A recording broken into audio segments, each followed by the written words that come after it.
తాకట్టులో ఉన్న బంగారాన్ని విడిపించి ఆ రోజున్న మార్కెట్ ధర కట్టి మిగిలిన డబ్బును మీకు అందిస్తుంది కొమ్మూరి గోల్డ్. నమస్కారం గురువు గారు. ఆశీర్వచనం. ముఖ్యంగా విజయవాడ కనకదుర్గ అమ్మవారిని ఆరాధించడం వల్ల విశేషమైన ఫలితాలు కలుగుతాయంటారు. గతంలో మీరు చెప్పున్నారు, ఆ అమ్మవారిని ఆరాధించడం వల్ల అప్పులు కూడా క్రమేణా తొలగిపోతాయని చెప్పున్నారు. ముఖ్యంగా ఆ అమ్మవారిని ఆరాధించే క్రమంలో ఎలాంటి నియమాలు పాటించాలి? ముఖ్యంగా మాండలికంగా ఆరాధించాలా, లేకపోతే వారంలో ఒక్కరోజు ఆరాధిస్తే సరిపోతుందా? సో అమ్మవారి అనుగ్రహం కలిగి ఆర్థికంగా బాగుండాలి అని అంటే, రుణబాధలు తొలగిపోవాలంటే అసలు ఎలా ఆరాధించాలి, ఏ పరిహారం చేయాలి, ఫలితాలు ఎప్పటిలోగా చూడొచ్చు అంటారు మనం? శ్రీ మహాగణాధిపతయే నమః. ఐం మహాసరస్వత్యే నమః. శ్రీ లలితాంబికాదేవియే నమః. విజయవాడ కనకదుర్గా అమ్మవారు, ఆమె పేరే కనకదుర్గా అమ్మవారు. కనకదుర్గ అంటే బంగారుమయమైన, కనకం అంటే బంగారు. ఎస్, అవును. అంతేకాకుండా యావత్ ప్రజానీకము మీద కనికరము చూపించగలిగినటువంటి అమ్మవారు. నిజమైన భక్తుడికి నిజమైనటువంటి కరుణ చూపించేటువంటి అమ్మవారు. అమ్మవారు లోకమాత జగజ్జనని. ఆమె కరుణ ఎవరి మీద ఉండదు, అందరి మీద ఉంటుంది.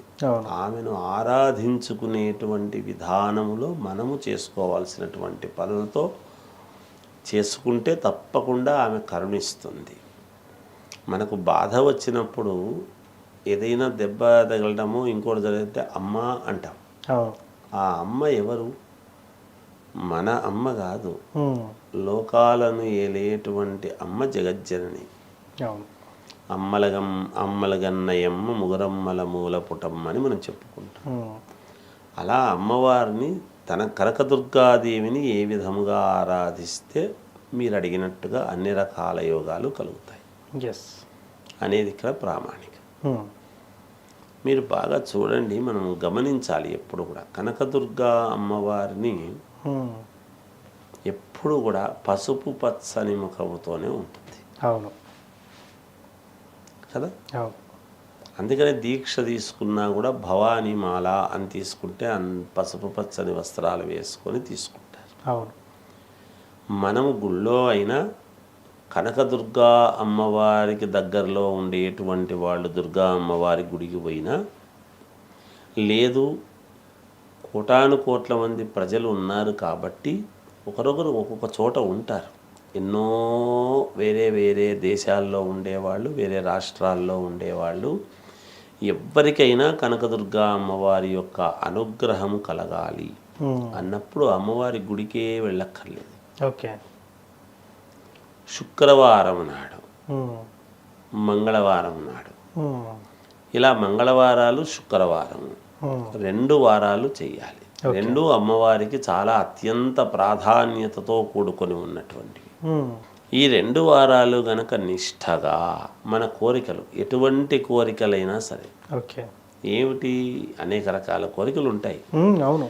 ఏదో నాకు భూపరంగా ఇబ్బందులు ఉన్నాయి, భూమి పరంగా, కేసుల పరంగా ఇబ్బందులు ఉన్నాయి, డబ్బు పరంగా ఇబ్బందులు ఉన్నాయి, కళ్యాణ పరంగా ఇబ్బందులు ఉన్నాయి. ఇబ్బందులు అనేకం. ఏ ఇబ్బంది అయినా కావచ్చు. ఈ ఇబ్బందికి ఇదే చేయి, ఆ ఇబ్బందికి ఇదే చెయ్యి అని కాదు. ఇక్కడ ఎటువంటి ఇబ్బందులు అనేటువంటిది మనం చూసుకుంటే వాళ్ళకు తెలుస్తాయి. ఆ ఇబ్బందుల్లో ఉండేటువంటి వాళ్లకు అమ్మవారిని మనం ఏ విధంగా ఆరాధించాలి? మేము ప్రతి నెల అమ్మవారి గుడికి వెళ్తున్నాం గురువుగారు, లేదా 6 నెలలకు ఒకసారి వెళ్తాము గురువుగారు, అమ్మవారి దర్శనం చేసుకొచ్చుకుంటున్నాం గురువుగారు, నేను కనకదుర్గ అమ్మవారిని ఒకసారి మనసులో ధ్యానం చేసుకుంది, ఏ పని చెయ్యను గురువుగారు, ఇలాంటివేవో చెబుతూ ఉంటారు. సరే, వాటెవరి ఏదన్నా కావచ్చు. కానీ అమ్మవారిని ఆరాధించేటువంటి విధానంలో ఏమిటి ఒక్కసారి మనం ఆలోచన చేసినట్టయితే, కనకదుర్గా అమ్మవారి ఫోటో అందరి దగ్గర దొరుకుతుంది, అన్ని చోట్ల. మన ఇంట్లో ఉంటే పరమ పుణ్యప్రదం. అంతకంటే ఇంకొకటి వేరే ఎటువంటి ఇబ్బంది ఉండదు కాక ఉండదు. సూపర్. ఇంట్లో ఉందనుకో మంచిదే కదా, అందులో సందేహం ఏముంది? దాంట్లో మనం చేయాల్సింది ఏమిటి అంటే 3 ప్రమిదలు తీసుకోవాలి. ఓకే. ఒక దాంట్లో ఒకటి ఒక దాంట్లో ఒకటి ఉమ్, 3 మామూలుగా ఒక ప్రమిద పెట్టి దీపారాధన చేస్తాం. దీపావళి పండగ వచ్చినా ఇంకొకటి వచ్చినా. ఉమ్, అలా కాకుండా ఒక దాంట్లో ఒకటి ఒక దాంట్లో ఒకటి 3 ప్రమిదలు పెట్టడం. ఉమ్, 3 ప్రమిదలు పెట్టిన తర్వాత పైన ఉన్న ప్రమిదకు ఏం చేయాలి అంటే పసుపు బాగా పట్టించడం. ఓకే. ప్రమిదకు ఎక్కడ కింద చుట్టూ ఓకే. అడుగు భాగం ఉమ్, పట్టించిన తర్వాత ఒత్తులు ఉంటాయి. ఉమ్, త్రివర్తి సంయుక్తం అన్నాడు కాబట్టి ఓకే. 3 ఒత్తులు కలిపి ఒకటిగా చేసుకోవటం. ఒకటిగా చేసుకున్నప్పుడు ఆ 3 ఒత్తులకు కూడా ఉమ్, కాస్త జిడ్డు పట్టించుకొని పసుపు పట్టించడం. ఓకే. జిడ్డుతోనే, నీళ్ళతో కాదు, ఓకే. నెయ్యితో కానీ దేనితోనో కానీ. ఉమ్, మామూలుగా 3 ఒత్తులు ఏకీకృతం చేసి ఈ 3 ప్రమిదలు కింద ఉండే ప్రమిదలకు అక్కర్లేదు, పైన ఈ ఒత్తి వేసేటువంటి ప్రమిదకు మాత్రమే కింది పక్క పసుపు పట్టించడం. ఉమ్, ఆ ప్రమిదకు మొత్తం పసుపు పట్టించడం. ఉమ్, మనం ఏదైనా చెంబుకు కానీ ఇంకో దానికి కానీ పసుపు పట్టిస్తాం కదా, అవును. అలా పసుపు పట్టించవచ్చు.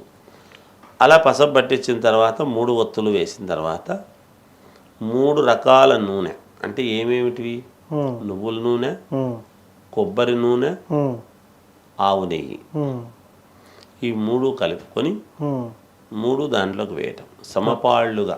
ఉమ్, అదొక స్పూన్ అదొక స్పూన్ అదొక స్పూన్, లేదా ఇది 2 స్పూన్లు అది 2 స్పూన్లు అది 2 స్పూన్లు, ఉమ్, సమపాళ్ళుగా ఉండాలి ఏది చేసినా. ఓకే.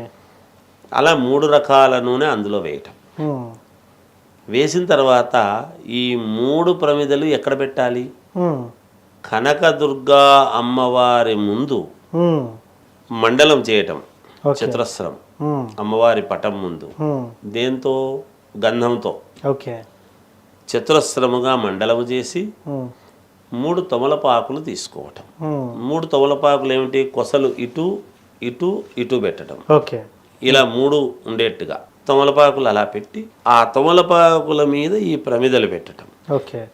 పెట్టి దీపారాధన చేయటం. ఉమ్, సహజంగా ఉమ్, దీపారాధన చేస్తున్నప్పుడు, చేసిన తర్వాత అయినా చేసినాక దుమ్ దుర్గాయై నమః, దుమ్ దుర్గాయై నమః, దుమ్ దుర్గాయై నమః అనేటువంటి ఈ మంత్రాన్ని ఉమ్, 108 సార్లు చదువుకోవడం. ఓకే. ఇది దీపం అంతా కూడా పెట్టి ఉంటారు కదా, అవును.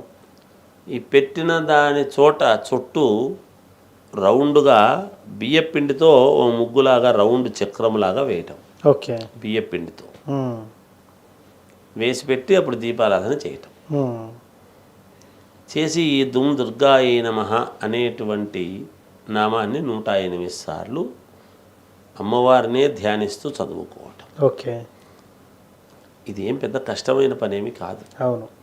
అది ప్రతి శుక్రవారము ప్రతి మంగళవారము ఉమ్, దానికో సమయం ఉంటుంది. ఉమ్, సాయంకాలము 6 నుంచి 7 గంటల లోపల చేస్తేనే దానికి పుణ్యప్రదం. ఓకే. లేదా మేము ఆ సమయంలో చేయలేకపోయినాం అనుకునేటువంటి వాళ్ళు రాత్రి 9:30 నుంచి 10 లోపల చేయటం. ఓకే.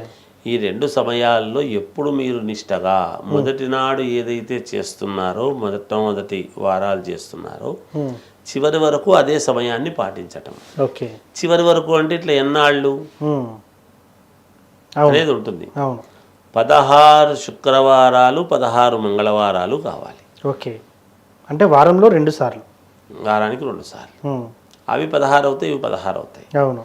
ఈ 16 మంగళవారాల లోపల 16 శుక్రవారాల లోపల వాళ్ళకే తెలుస్తుంది. ఉమ్, నా దగ్గర రూపాయి లేనివాడు ఈరోజు ఓ 10,000 ఉంది అని వస్తాడు.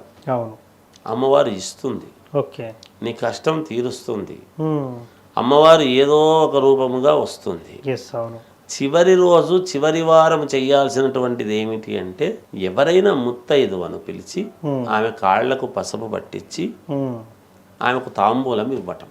ఓకే. తాంబూలంలో మీ ఇష్టం, చీర పెట్టొచ్చు, రవిక పెట్టొచ్చు, ఉమ్, పళ్ళు పెట్టొచ్చు. ఉమ్, ఏమీ లేకపోతే ఖర్జూర పండు పెట్టి తాంబూలం ఇవ్వచ్చు, పాద నమస్కారం చేసుకోవచ్చు. ఉమ్, ఒక ముత్తైదువకు, ఉమ్, ఒక స్త్రీకి చివరి వారం, ఓకే. చివరి లాస్ట్లో మంగళవారం పడిందా శుక్రవారం పడిందా అనేది చూసుకొని ఓకే. చివరి వారం ఆమె అమ్మవారుగా భావించి కనకదుర్గాదేవి మా ఇంటికి వచ్చింది అనేటువంటి భావనతో వీళ్ళు పిలవకపోయినా వీళ్ళు చేసినటువంటి భక్తికి మెచ్చుకొని నిజంగానే ఒక ముత్తైదు వస్తుంది. అవును. అది మీకు బంధువా అబంధువా ఆత్మబంధువా ఎవరు తెలియని వాళ్ళ ఎవరో తెలియదు. అవును. ఎవరైనా రావచ్చు, ఏ రూపకంగానైనా రావచ్చు. చివరి వారం ఖచ్చితంగా ముత్తైదో మీ ఇంటికి వస్తుంది. ఓకే. ఇది అమ్మవారి అనుగ్రహం. నేను చెప్తున్నా, అక్షర సత్యమైనటువంటి మాట చెప్తున్నా. మీరు వెతకనక్కర్లేదు, ఆటోమేటిక్గా జరిగిపోద్ది. ఆటోమేటిక్గా ఒక ముత్తైదువ అనుకోకుండా మీరు పిలవకపోయినా మీ బంధువే కావచ్చు, అక్క కావచ్చు, తోడబుట్టింది కావచ్చు, లేదా ఇంకోరు కావచ్చు, ఎవరైనా సరే ఒక ముత్తైదువ ఇంటికి సడన్ గా వస్తుంది. లాస్ట్ వారం ఆ అమ్మవారు ఆ తోసుకొచ్చేస్తుంది. అమ్మవారుగా ఎప్పుడు రాదు, ఏదో ఒక మనిషి రూపంలోనే రావాలి. అలా వచ్చినప్పుడు ఆమెకు ఆ రోజు మన ఇంట్లో స్వీటు ఏదో ఒకటి పెట్టి తాంబూలం ఇచ్చి ఆమెకు తృప్తి చేసి పంపించండి. తప్పకుండా మీ కష్టం తీరకపోతే నన్ను అడగండి, నాది బాధ్యత. గుండెల మీద చేసుకొని చెప్తున్నారు. అసలు అదే చెప్తున్నా నేను, అమ్మవారి అనుగ్రహం తప్పకుండా జరుగుతుంది, జరగకపోతే నన్ను అడగండి. సో అక్కడితో ఆ పూజ ముగించుకోవచ్చా గురువు గారు? అంతే, 16 రోజులతో అయిపోయింది. అక్కడికి వీళ్ళు మీ కష్టం తీరిపోయింది కదా. అంతే కదా. ఇంకొక కష్టం ఉంటే ఇంకొక కష్టానికి మళ్ళీ మొదలు పెట్టుకో. అంతే.